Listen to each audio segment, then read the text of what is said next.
Masters Academy of Professional Studies. Good morning all. നമ്മളെ second year third സെമസ്റ്ററിലെ പേപ്പറാണ് business regulations. അപ്പോൾ ഇതിൽ പരീക്ഷയ്ക്കുള്ള ക്വസ്റ്റ്യൻ്റെ pattern അത് ഞാൻ ആദ്യം പറയാം. പഠിക്കുന്നതിനെ പറ്റി പറയുന്നതിന് മുമ്പേ നമ്മൾ എന്ത് ചെയ്യണം, ആ ക്വസ്റ്റ്യനെ പറ്റി എങ്ങനെയാണ് ക്വസ്റ്റ്യൻ വരിക എന്നുള്ളൊരു ധാരണ നമുക്കുണ്ടാവണം. ആകെ 80 മാർക്ക്.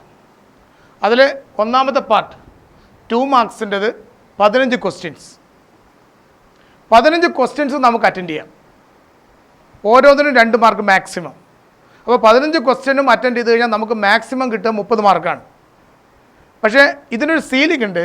നമ്മൾ എത്ര പെർഫെക്റ്റായിട്ട് എഴുതി കഴിഞ്ഞാലും മാക്സിമം ആ ഗ്രൂപ്പിൽ നിന്ന് കിട്ടുന്ന മാർക്ക് 25 മാർക്സ് ആയിരിക്കും.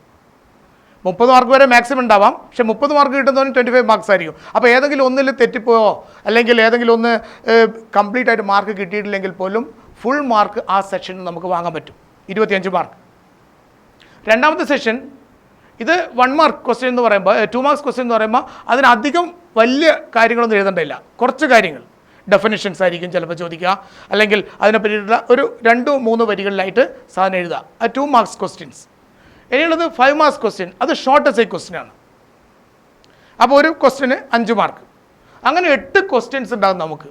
ആ 8 ക്വസ്റ്റ്യൻസും നമ്മൾ കംപ്ലീറ്റ് ആയിട്ട് അറ്റൻഡ് ചെയ്ത് കഴിഞ്ഞാൽ നമുക്ക് കിട്ടുന്നത് 40 മാർക്കാണ്.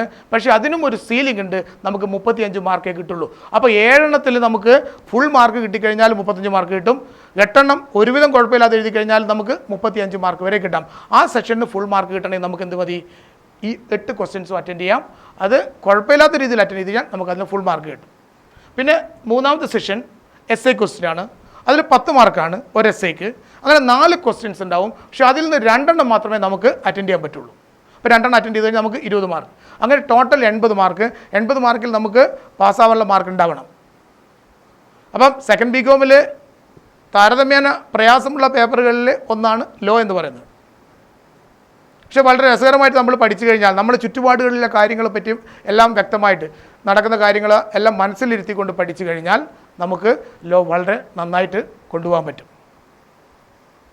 അപ്പോൾ സെക്കൻഡ് ബി കോമിലെ പ്രധാനപ്പെട്ട പേപ്പറുകളിൽ ഒന്നാണെന്ന് ഞാൻ പറഞ്ഞു കഴിഞ്ഞു. അപ്പോൾ ഇത് പറയുമ്പം ബിസിനസ് റെഗുലേഷൻസ് ആണ് ഇപ്പോഴീ പേപ്പറിൻ്റെ പേരെങ്കിലും മുമ്പ് ഇത് ബിസിനസ് ലോ എന്നായിരുന്നു പേപ്പറിൻ്റെ പേര്. Business law, the law relating to business transactions. ഇപ്പോൾ നമ്മൾ ഫസ്റ്റ് ഇയറിൽ പഠിച്ചു കഴിഞ്ഞാൽ ബിസിനസ് മാനേജ്മെൻറ്റ് എന്നൊരു പേപ്പർ പഠിക്കുന്നുണ്ട്. ആ ബിസിനസ് മാനേജ്മെൻറ്റ് പേപ്പറിൻ്റെ പ്രത്യേകത എങ്ങനെ ഒരു ബിസിനസ് കൺസേൺ അത് മാനേജ് ചെയ്യണം എന്നാണ് നമ്മൾ പഠിക്കുന്നത്. അപ്പോൾ സ്വാഭാവികമായിട്ടും ഒരു ബിസിനസ് സ്ഥാപനങ്ങളൊക്കെ നമ്മൾ തുടങ്ങിക്കഴിഞ്ഞാൽ അതിൻ്റെ കുറേ ലീഗൽ ഫോർമാലിറ്റീസ് നമ്മൾ പാലിക്കേണ്ടതായിട്ടുണ്ടാവും. ഇപ്പോൾ ഒരു കച്ചവട സ്ഥാപനം തുടങ്ങുമ്പോൾ നമ്മൾ എന്ത് ചെയ്യണം, ആ കച്ചവട സ്ഥാപനത്തിൽ പ്രാഥമികമായിട്ട് ചെയ്യേണ്ടത് അതൊരു അതോറിറ്റിയിൽ രജിസ്റ്റർ ചെയ്യുക. പഞ്ചായത്തിനുള്ളിലാണെങ്കിൽ പഞ്ചായത്തിൽ, മുനിസിപ്പാലിറ്റിയാണ് മുനിസിപ്പാലിറ്റി, കോർപ്പറേഷനിലാണെങ്കിൽ കോർപ്പറേഷനിൽ.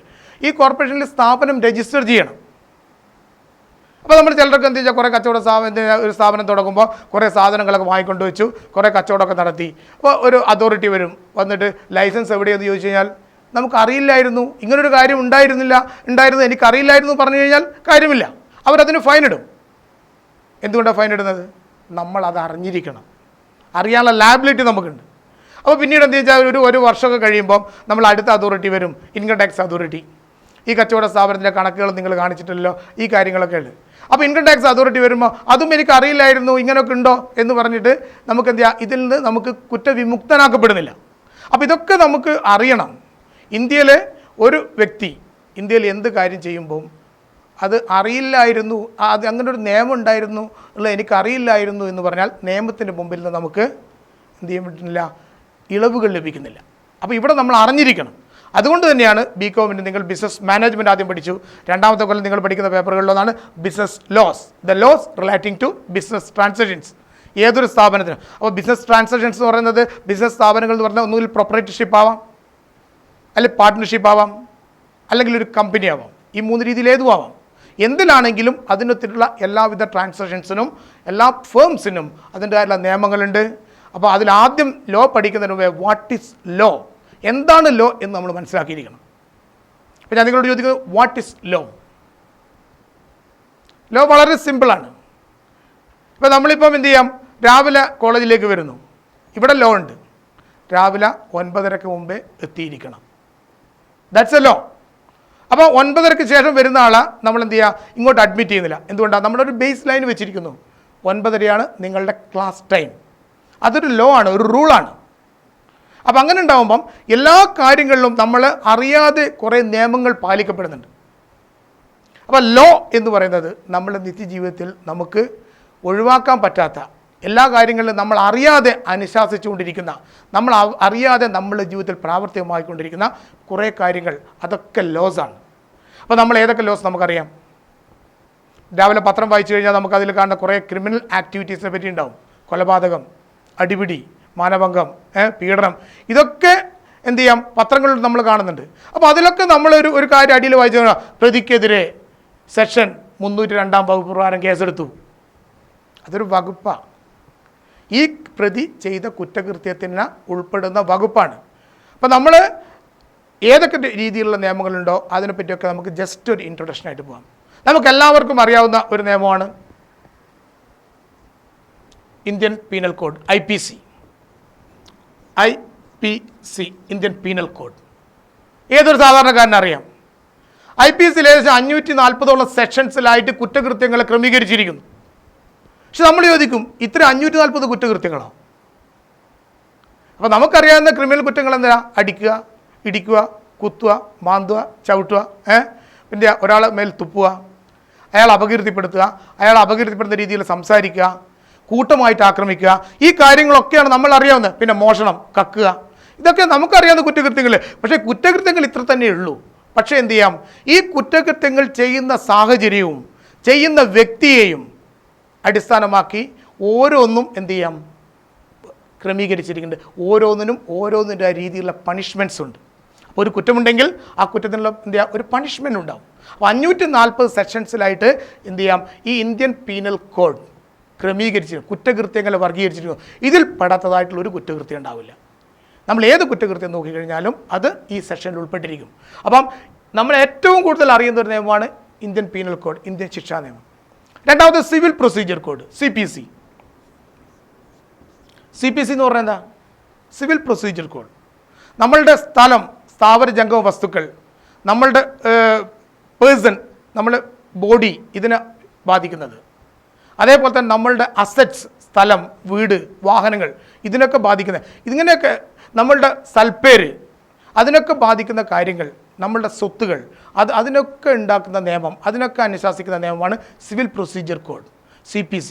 ഇതൊക്കെ നമ്മൾ കോടതിയിലെത്തുമ്പോൾ CPC, IPC ഈ സെക്ഷൻസാണ് എന്ത് ചെയ്യുന്നത്, പലപ്പോഴും ഈ ക്രിമിനൽ കോർട്ടുകളിലും സിവിൽ കോർട്സിലുമായിട്ട് വർഗീകരിച്ചിട്ടുണ്ട്. പിന്നെ നമുക്ക് കാണുന്ന മോട്ടോർ ആക്സിഡൻറ്റ് ലോസ്, കേരള വാഹന നിയമം, ഇന്ത്യൻ വാഹന നിയമം എന്ന് പറഞ്ഞിട്ടുള്ള ഇതിൽ, പിന്നെ ലേബർ ലോസ്, തൊഴിലാളികളെ സംബന്ധിച്ചിരിക്കുന്നത്. അങ്ങനെ ഇവിടെയുള്ള പല കാര്യങ്ങളെ പറ്റിയിട്ടും എല്ലാ കാര്യങ്ങളെ പറ്റിയിട്ടും ഓരോന്നിനും അതിൻ്റേതായിട്ടുള്ള നിയമങ്ങൾ ഇവിടെ ഉണ്ട്. ഈ നിയമങ്ങളൊക്കെ അറിയാനും അത് അനുശാസിക്കാനും ഇന്ത്യയിലെ ഒരു പൗരൻ എന്ന നിലയിൽ നമ്മളൊക്കെ കടപ്പെട്ടിരിക്കുന്നു, നമ്മളൊക്കെ ബാധ്യപ്പെട്ടിരിക്കുന്നു. അപ്പോൾ അതേപോലെ നമ്മളിവിടെ പഠിക്കുന്നത് ബിസിനസ് ലോസാണ്.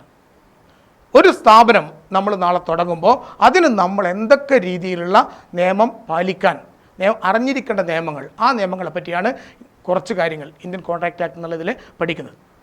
അപ്പം നമ്മൾ നേരത്തെ പറഞ്ഞ പോലെ വാട്ട് ഈസ് ലോ, നേരത്തെ ചോദ്യത്തിൽ ഞാൻ വീണ്ടും എത്തുകയാണ്. വാട്ട് ഈസ് ലോ, എന്താണ് നിയമം? ഈ നിയമങ്ങളൊക്കെ ഇവിടെ ഞാൻ പറഞ്ഞിരിക്കുന്ന നിയമങ്ങളൊക്കെ നമ്മൾ ഒരു വിധത്തിൽ അല്ലെങ്കിൽ വേറൊരു വിധത്തിൽ നമ്മൾ ഫോളോ ചെയ്യുന്നുണ്ട്.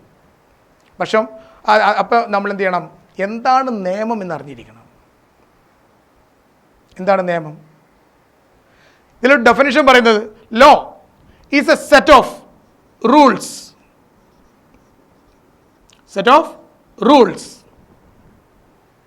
and regulations. Set of rules and regulations. Law is a set of rules and regulations എന്നാണ് പറയുന്നത്. അപ്പം രണ്ട് കാര്യങ്ങൾ, rules, regulations. Rules and regulations which regulate the activities of men. Set of rules and regulations which regulate the activities of men. അപ്പോൾ rules നമുക്കറിയാം, പലപ്പോഴും നമ്മൾ ഉപയോഗിക്കുന്ന വാക്കാ, അങ്ങനെ ഒരു റൂളുണ്ടോ? റൂൾസ്. ഇവിടെ ഓരോ കാര്യത്തിനെ പറ്റിയിട്ടും വ്യക്തമായൊരു ചട്ടക്കൂടുണ്ടെങ്കിൽ, ഒരു കൃത്യമായ കാര്യം പറയുന്നുണ്ടെങ്കിൽ അതൊരു റൂളാണ്. നമ്മളിപ്പം ഹോസ്പിറ്റലിൽ പോയി കഴിഞ്ഞാൽ, ഹോസ്പിറ്റലിൽ റൂമിൽ അഡ്മിറ്റ് ചെയ്ത് കഴിഞ്ഞാൽ അവിടെ നമ്മളെ ചുമരിൻ്റെ മുകളിൽ എഴുതി വെച്ചിട്ടുണ്ടാവും പാലിക്കേണ്ട നിയമങ്ങൾ. അത് റൂൾസാണ്. ആ ഹോസ്പിറ്റലിൽ നമ്മൾ അഡ്മിറ്റ് ചെയ്യുമ്പോൾ, ആ ഹോസ്പിറ്റലിൽ നമ്മൾ നിൽക്കുമ്പോൾ അവിടെ അവർ അനുശാസിക്കുന്ന കാര്യങ്ങളൊക്കെ നമ്മൾ പാലിക്കാൻ ബാധ്യപ്പെട്ടിരിക്കുന്നു.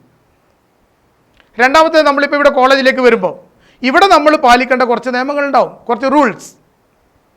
അപ്പം ഈ റൂൾസ് എല്ലാം നമ്മൾ ജീവിതത്തിൽ അറിയാതെ നമ്മൾ പാലിച്ചു കൊണ്ടുവരുന്നതാണ്.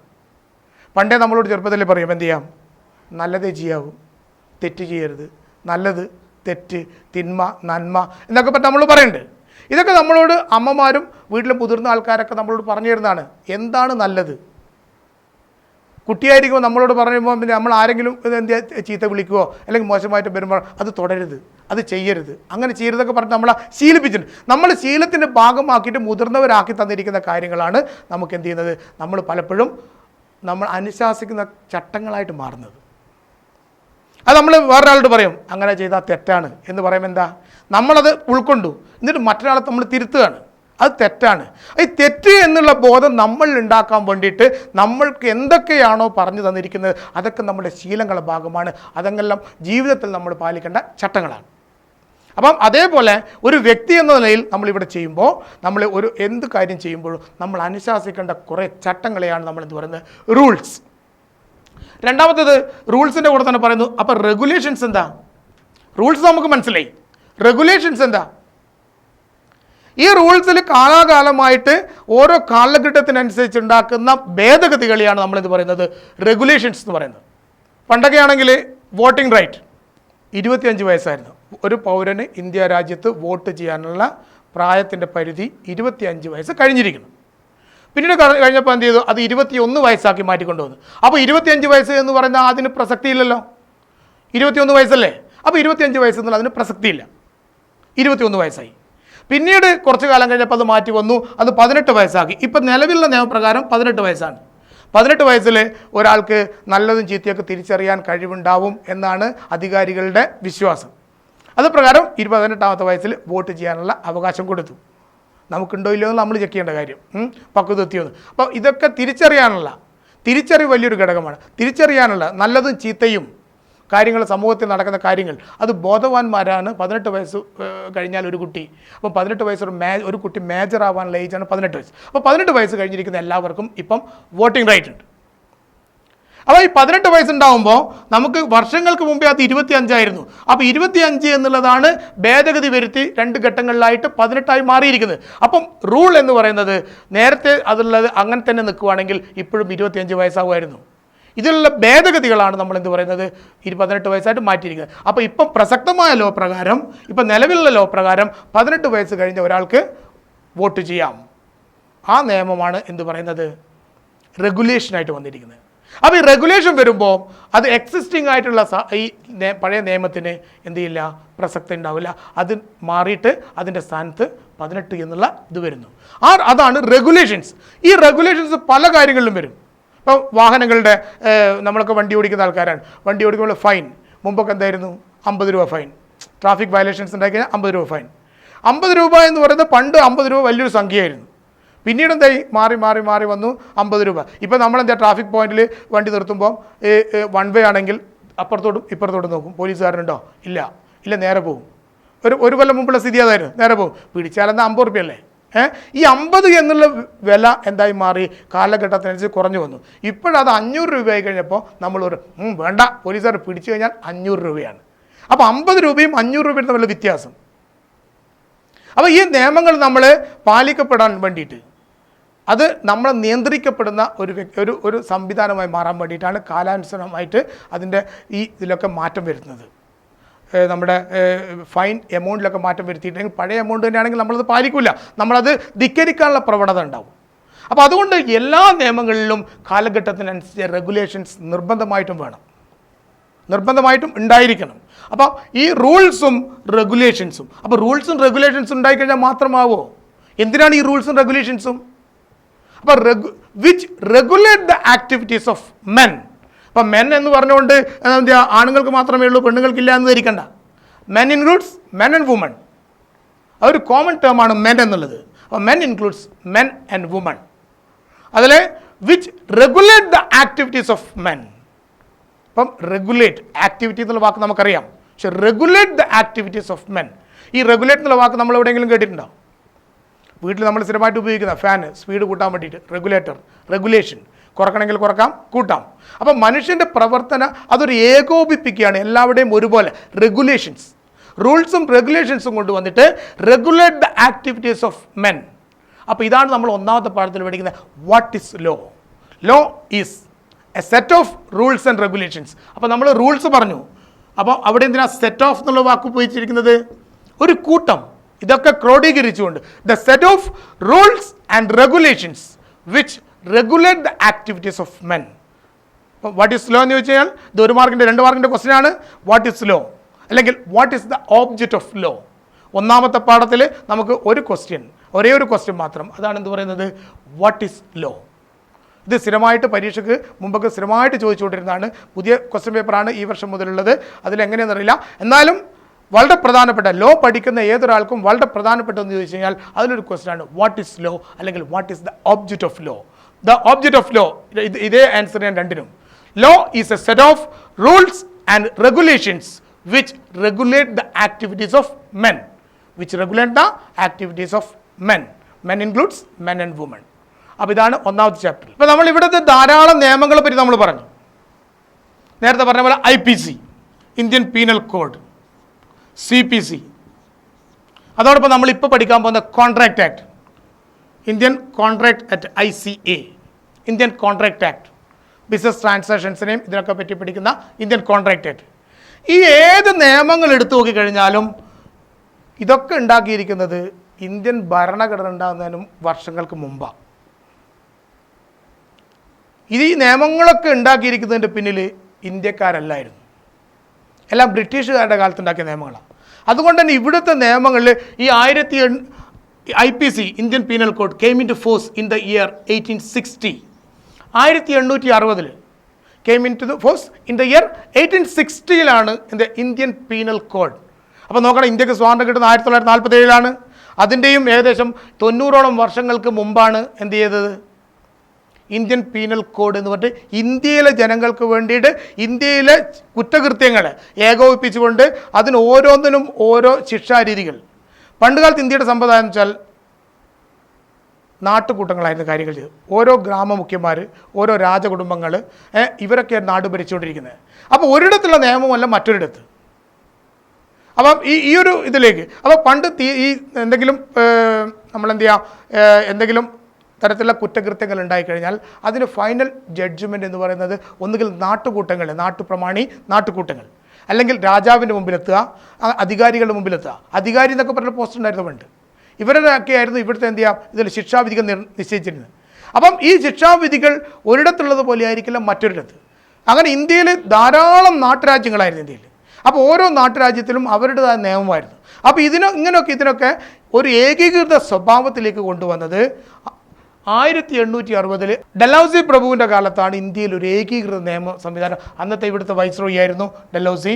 അപ്പോൾ ലോർഡ് ഡൽഹൌസിൻ്റെ നേതൃത്വത്തിലാണ് ഇന്ത്യയിൽ ഒരു ഏകീകൃത ക്രിമിനൽ നിയമം കൊണ്ടുവന്നത് IPC, ഇന്ത്യൻ പീനൽ കോഡ് എന്ന് പേരിട്ടിട്ട്. It came into force in the year 1860. അതുകൊണ്ട് തന്നെ ഇന്ത്യയിൽ അന്നത്തെ ഭരിച്ചുകൊണ്ടിരുന്നത് ബ്രിട്ടീഷുകാരുടെ അധീനതയിലായിരുന്നു ഇന്ത്യ. ഈ നാട്ടുരാജ്യങ്ങളൊക്കെ അധീനപ്പെടുത്തിയിരിക്കുന്നത് ബ്രിട്ടീഷുകാരായിരുന്നു. അതുകൊണ്ട് ബ്രിട്ടീഷ് ലോയിൻ്റെ സ്വാധീനം ഇന്ത്യയിലെ എല്ലാ നിയമങ്ങളിലും പ്രതിഫലിക്കുന്നുണ്ട്. അപ്പോൾ എടുത്തു നോക്കിയാൽ ഇംഗ്ലണ്ടിലെ നിയമവും ഇന്ത്യയിലെ നിയമവും ഏകദേശം സെയിമാണ്. പല കാര്യങ്ങളിലും കുറ്റകൃത്യങ്ങളുടെ പേരിൽ ഒരേ സെയിമാണ്. അപ്പോൾ അതുകൊണ്ട് ഇവിടെ രണ്ടാമത്തത് CPC, മൂന്നാമത്തത് നമ്മൾ പഠിക്കാൻ പോകുന്നത് Indian contract act. Indian contract act came into force in the year 1872. came into force in the year 1872. 1872 നമ്മളിപ്പോൾ പഠിക്കാൻ പോകുന്ന ഇന്ത്യൻ കോൺട്രാക്ട് ആക്ട് നിലവിൽ വന്നത്, സ്വാതന്ത്ര്യം കിട്ടുന്നതിന് വളരെ മുമ്പേ. അതുകൊണ്ട് തന്നെ ഇംഗ്ലണ്ടിൽ അന്ന് നിലനിന്നുകൊണ്ടിരുന്ന ബിസിനസ് ലോ ആണ്, മർക്കൻറ്റൈൽ ലോ ആണ്. മർക്കൻറ്റൈൽ എന്നുള്ള ടേം നമ്മൾ ഉപയോഗിക്കാറില്ല, പക്ഷെ മർക്കൻറ്റൈൽ എന്നുള്ള ടേം ഇംഗ്ലണ്ടിൽ സ്ഥിരമായിട്ട് ഉപയോഗിക്കുന്നത്. അപ്പോൾ ഇതിൻ്റെ പേര് മർക്കൻറ്റൈൽ ലോ എന്നായിരുന്നു. നമ്മളിപ്പോൾ ബിസിനസ് ലോ എന്ന് പറയുന്നത് ആദ്യം മർക്കൻറ്റൈൽ ലോ ആണ്. അപ്പോൾ മർക്കൻറ്റൈൽ law, it came into force, business law, it came into force, Indian Contract Act, it came into force in the year 1872. 1872 ഉണ്ടാക്കിയ നിയമം. അതിൽ ഈ റൂൾ, ഞാൻ നേരത്തെ പറഞ്ഞ പോലെ റൂൾസും ആൻഡ് റെഗുലേഷൻസും കാലാനുസൃതമായിട്ട് നമ്മൾ ചില ഭേദഗതികൾ വരുത്തിയിട്ട് അതാണ് റെഗുലേഷൻസ്. അതൊക്കെ കൂടിയിട്ടാണ് നമ്മളിപ്പോൾ പഠിക്കാൻ പോകുന്നത് Indian contract act. It came into force in the year 1872. അപ്പം നമ്മൾ നേരത്തെ പറഞ്ഞ ഒരു കാര്യമുണ്ടായിരുന്നു. ഇന്ത്യയിൽ ജീവിക്കുന്ന ഒരാൾ ഇവിടുത്തെ നിയമങ്ങൾ അറിയാൻ ബാധ്യതപ്പെട്ടിരിക്കുന്നു. അപ്പം നമുക്കെല്ലാ നിയമവും അറിയുമോ? നമ്മൾ സാധാരണഗതിയിൽ ഞാനിപ്പം ഒരു ടി വി വാങ്ങുന്നുണ്ട്, എന്താ ചെയ്യുക? നമ്മളിപ്പോൾ ജീവിതത്തിൽ ചിലപ്പോൾ ഒരു ടി വിയെ വാങ്ങുള്ളൂ, ഒന്ന് മാറ്റി വേർന്ന് മാറാൻ കാലങ്ങളെടുക്കും. നമ്മളൊരു ഇൻവെസ്റ്റ്മെൻറ്റാണ് ചെയ്യുന്നത്. അപ്പോൾ ഞാനിപ്പോൾ ചെയ്യും, ഒരാളുടെ അടുത്ത് എൻ്റെ വീട്ടിൽ ടി വി ഇല്ല, അപ്പോൾ അടുത്ത ആളുടെ വീട്ടിലേക്ക് പോകും. എന്നിട്ട് അവിടെ പോയിരിക്കും, ഞാനൊരു ടി വി വാങ്ങണമെന്നുണ്ട്, ഏതാ നല്ല, നിങ്ങളിപ്പോൾ ടി വി ഉണ്ടല്ലോ എന്നൊക്കെ ചോദിക്കും. അപ്പോൾ അയാൾ പറയും എൻ്റെ അടുത്ത് സാംസങ്ങാണ്, എടുക്കുവാണെങ്കിൽ സാംസങ് മാത്രമേ എടുക്കാവൂ, അത്രത്തോളം പെർഫെക്റ്റ് ആയിട്ട് വേറൊന്നുമില്ല, ഞാൻ എൻ്റെ അനുഭവം വെച്ച് പറയാം, അതാണ് ഏറ്റവും നല്ല. ഞാൻ എല്ലാവരോടും ചോദിച്ചു, പലരോടും പറഞ്ഞു, പക്ഷേ എന്ത് ചെയ്യുക, അത് സാംസങ് മാത്രമേ നല്ലുള്ളൂ.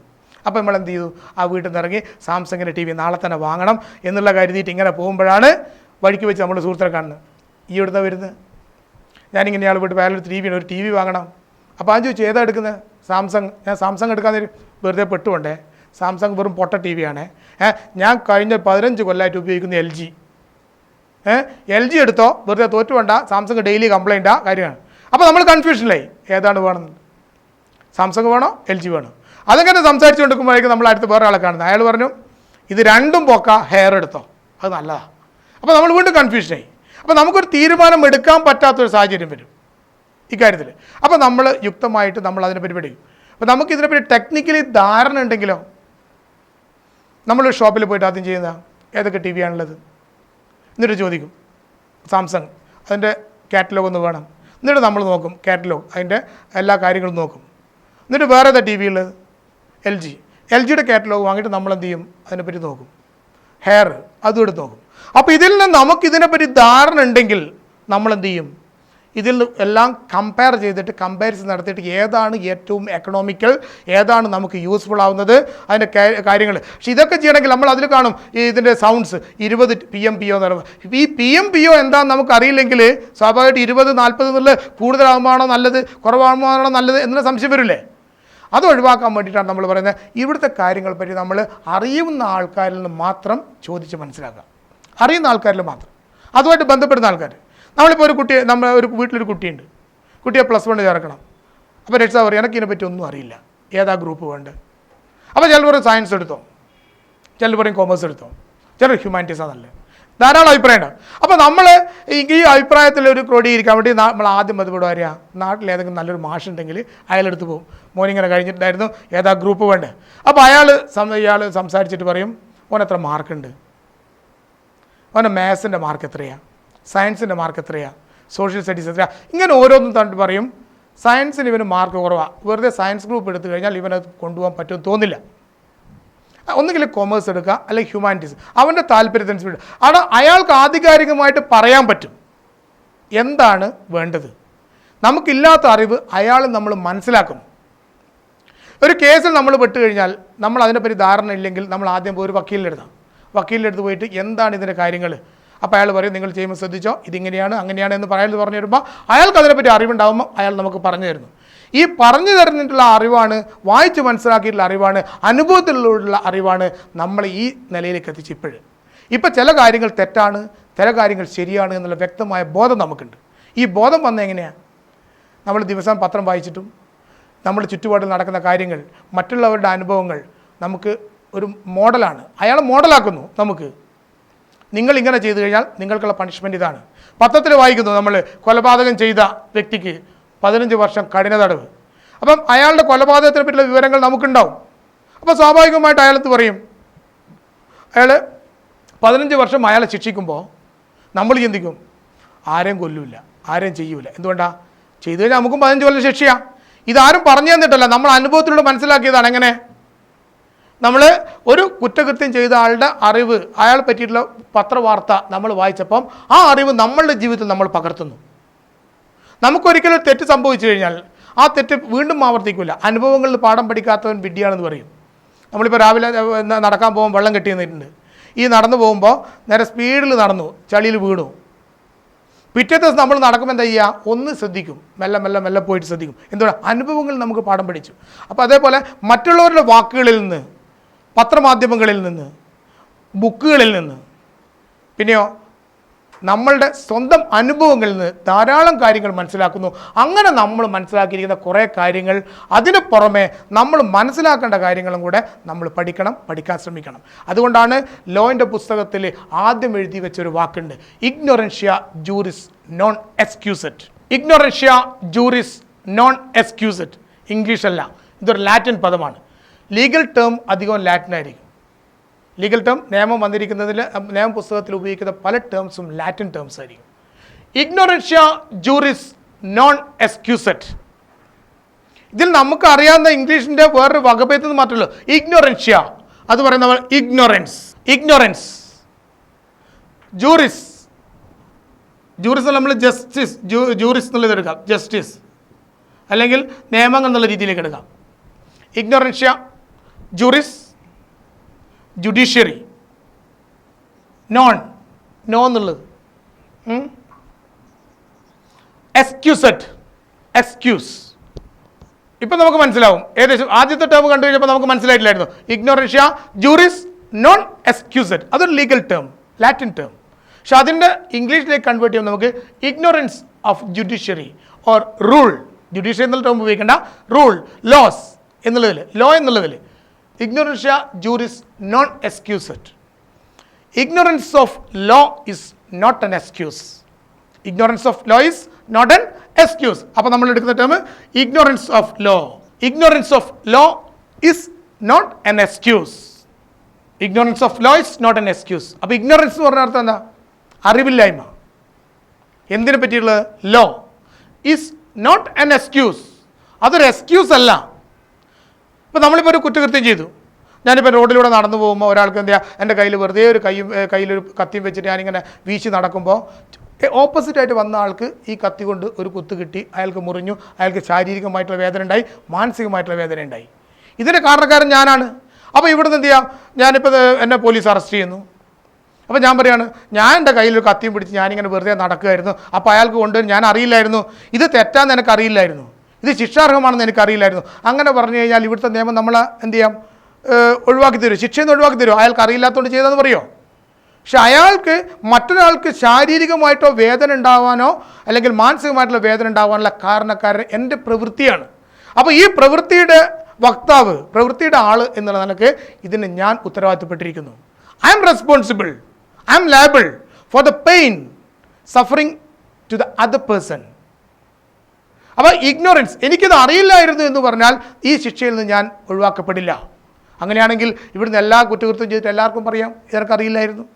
അപ്പോൾ ignorance of justice, ignorance of rule, ignorance of law is not an excuse to avoid punishment. ശിക്ഷാവിധിയിൽ നിന്ന് രക്ഷപ്പെടാൻ വേണ്ടിയിട്ടുള്ള ഒരു എക്സ്ക്യൂസ് അല്ല ഇഗ്നോറൻസ് ഓഫ് ലോ. അപ്പോൾ ഇവിടുത്തെ നിയമങ്ങൾ നമ്മൾ അറിഞ്ഞിരിക്കണം. അപ്പോൾ അടുത്ത ടേമാണ്, അടുത്തൊരു 1 മാർക്ക് ക്വസ്റ്റ്യൻ ആണ്. What is the meaning of the term ignorantia juris non excusat? ഈ കാര്യം മാത്രം ചോദിച്ചിട്ട് പലപ്പോഴും ചോദിച്ചാൽ ഇഗ്നോറൻഷ്യ ജൂറിസ് നോൺ എക്സ്ക്യൂസറ്റ് എന്താണ്? അപ്പം ignorance of law is not an excuse. ഇതോടൊപ്പം തന്നെ പറയുമ്പോൾ നമ്മൾ പിന്നീട് പഠിക്കുന്ന ഒരു കാര്യമുണ്ട്, ignorance of fact is an excuse. ഒരു കാര്യം നമ്മളിപ്പോൾ, എനിക്കിപ്പോൾ ഒരു കാര്യം അറിയാം.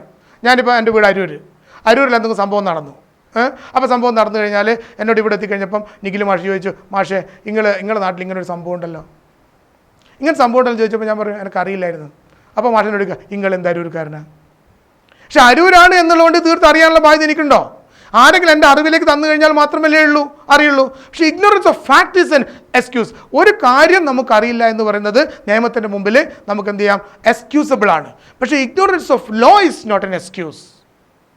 നമ്മൾ ഇവിടെ ജീവിക്കുന്നുണ്ടെങ്കിൽ ഇവിടുത്തെ നിയമം അറിഞ്ഞിരിക്കാൻ, ചുരുക്കം ചില നിയമങ്ങൾ നമ്മളെ ബാധിക്കുന്ന നിയമങ്ങൾ അറിഞ്ഞിരിക്കാൻ നമ്മൾ ബാധ്യതപ്പെട്ടിരിക്കുന്നു. Ignorance of law is not an excuse to avoid punishment. അപ്പോൾ നമ്മൾ പഠിക്കാൻ പോകുന്നത് ഇന്ത്യൻ കോൺട്രാക്ട് ആക്ട്. അപ്പോൾ നമ്മളൊരു കോൺട്രാക്ട്, ബിസിനസ് ലോയിൽ നമ്മൾ പ്രധാനപ്പെട്ട ഒരു ടേമാണ് contract. What is a contract? നമ്മൾ കോൺട്രാക്ട് എന്നുള്ള വാക്കിൻ്റെ മലയാളം നമ്മൾ പലപ്പോഴും ഉപയോഗിക്കുന്നുണ്ട്, കരാർ. നമ്മൾ എന്ത് ചെയ്യുക? നമ്മൾ ആരെങ്കിലും സംസാരിക്കുമ്പോൾ അങ്ങനെ ഒരു കരാറൊന്നും ഇല്ലല്ലോ. നമ്മൾ തമ്മിലൊരു ധാരണയെപ്പറ്റി പറയുമ്പോഴും നമ്മൾ ഈ വാക്ക് ഉപയോഗിക്കുന്നുണ്ട്, കരാർ. ഇന്ത്യൻ കരാർ നിയമം, ഇന്ത്യൻ കോൺട്രാക്ട് ആക്ട്. അപ്പോൾ കരാർ എന്താണെന്ന് നമുക്കറിയാം, അത് കോൺട്രാക്ട് ആകുന്നത് എങ്ങനെയാണെന്ന് നമുക്കറിയില്ല, കരാറിനെ പറ്റിയുള്ള കാര്യം. അപ്പം കരാർ, കരാർ നിയമമാണ് ഇന്ത്യൻ കോൺട്രാക്ട് ആക്ട്. അത് ഇംഗ്ലീഷിൽ പറയുന്നു ഇന്ത്യൻ കോൺട്രാക്ട് ആക്ട്, മറ്റേത് ഇന്ത്യൻ കരാർ നിയമം. നേരത്തെ പറഞ്ഞു it came into force in the year 1872. അപ്പോൾ എന്താണ് ഒരു കോൺട്രാക്റ്റ് ആവുന്നത്? അതിന് കുറച്ച് സ്റ്റെപ്സ് ഉണ്ട്. ആദ്യം എന്ത് വേണം എന്നുള്ളതിനെ പറ്റിയിട്ട് കോൺട്രാക്റ്റിൻ്റെ ഡെഫിനിഷൻ പറയുന്നത് പ്രകാരം an agreement enforceable by law is a contract. An agreement enforceable by law is a contract. Enforceable by law is a contract. An agreement enforceable by law is a contract. According to section 2H of the Indian Contract Act, an agreement is defined. അപ്പോൾ agreement ആദ്യം പറഞ്ഞിട്ടേ നമുക്ക് എന്ത് ചെയ്യാൻ പറ്റുള്ളൂ? Contract പറയാൻ പറ്റുള്ളൂ. അപ്പോൾ നമ്മൾ ഇതിനൊരു പ്രോസസ്സാണ്. അപ്പോൾ ആദ്യം എഗ്രിമെൻ്റ് ഉണ്ടാവണം. ഒരു കോൺട്രാക്റ്റ് ഉണ്ടാവണമെങ്കിൽ there must be an agreement. അപ്പോൾ എഗ്രിമെൻ്റ് ഉണ്ടാവണമെങ്കിൽ there must be at least 2 persons. 2 വ്യക്തികൾ വേണ്ടേ? അപ്പോൾ എ എന്നുള്ള വ്യക്തിയും ബി എന്നുള്ള വ്യക്തിയും ഇവർ തമ്മിലൊരു എഗ്രിമെൻ്റ് ഉണ്ട് എങ്കിൽ മാത്രമേ, ഒരു കരാർ ഉണ്ടെങ്കിൽ മാത്രമേ നമുക്ക് കോൺട്രാക്റ്റിനെ പറ്റി ചിന്തിക്കാൻ പറ്റുള്ളൂ. ഈ കരാർ ഉണ്ടാവണം, എഗ്രിമെൻ്റ് ഉണ്ടാവണം. ഈ എഗ്രിമെൻറ്റിന് നിയമത്തിൻ്റെ പിന്തുണ ഉണ്ട്. എൻഫോഴ്സബിൾ ബൈ ലോ, നിയമവിധേയമായിരിക്കണം. അപ്പോൾ നിയമവിധേയമായിട്ടുള്ള എഗ്രിമെൻറ്റ്സ് മാത്രമേ എന്തായി മാറുള്ളൂ? കോൺട്രാക്റ്റ് ആയിട്ട് മാറുള്ളൂ. നിയമവിധേയമായിട്ടുള്ള എഗ്രിമെൻറ്റ്സ് മാത്രമേ കോൺട്രാക്റ്റ് ആയിട്ട് മാറുള്ളൂ. അപ്പോൾ കോൺട്രാക്റ്റ് ആവണമെങ്കിൽ ആദ്യം ഒരു എഗ്രിമെൻ്റ് ഉണ്ടാവണം. ആ എഗ്രിമെൻറ്റ് എൻഫോഴ്സബിൾ ബൈ ലോ ആയിരിക്കണം, നിയമവിധേയമായിരിക്കണം, നിയമത്തിൻ്റെ പിന്തുണ ആ എഗ്രിമെൻ്റ് ഉണ്ടായിരിക്കണം. എങ്കിൽ ദാറ്റ് ബിക്കം എ കോൺട്രാക്റ്റ്. അപ്പോൾ നമുക്ക് ആദ്യം എഗ്രിമെൻ്റ് എടുക്കാം. ഫസ്റ്റ് നമ്മൾ പഠിക്കേണ്ട എഗ്രിമെൻ്റ് ആണ്. What is N agreement? Agreement is section 2H of the Indian Contract Act. The agreement is defined as every promise or every set of promises making considerations to each other. Making considerations to each other. Every promise or every set of promises. അപ്പോൾ എന്തിനാണ് അങ്ങനെ പറയുന്നത്? Every promise or every set of promises. ചിലപ്പോൾ ഒരു particular കാര്യങ്ങൾ ചെയ്യാൻ വേണ്ടി മാത്രമായിരിക്കും എവറി പ്രോമിസ്. ചിലപ്പോൾ ഒരു കൂട്ടം കാര്യങ്ങൾ ഒരുമിച്ച് ചെയ്യാൻ വേണ്ടിയിട്ടായിരിക്കും. അപ്പോൾ എന്ത് ചെയ്യുക? Every set of promises. അപ്പോൾ നമ്മൾ every promise or every set of promises forming consideration to both parties. Consideration, ഈ കൺസിഡറേഷൻ എന്നുള്ള ടേമൊക്കെ നമ്മൾ പിന്നീട് പഠിക്കുന്നുണ്ട് ഓരോ ചാപ്റ്ററിലായിട്ട്. പക്ഷെ കൺസിഡറേഷൻ എന്ന് പറഞ്ഞാൽ എന്താ? നമ്മളിപ്പോൾ ക്ലാസ്സിലിരിക്കുമ്പോൾ നമ്മളിപ്പം ഒരാൾ പറയാം, എടാ ഒന്ന് താഴെ വരുമോ എന്ന് ചോദിക്കുന്നു. അപ്പോൾ ചോദിക്കുമ്പോൾ അയാൾ പറയും വരാം, ഒറ്റ കണ്ടീഷൻ, എന്ത് ചെയ്യണം? ഒരു മുട്ടായി വാങ്ങി തരണം. ആ ശരി വരാം എന്ന് പറയും. അപ്പോൾ ഈ കൂടി പോകുമ്പം ആദ്യം മുട്ടായി വാ, എന്നിട്ട് എന്ത് ചെയ്യാം? നമ്മൾ തരാമെന്ന് പറയും, ഞാൻ വരാം.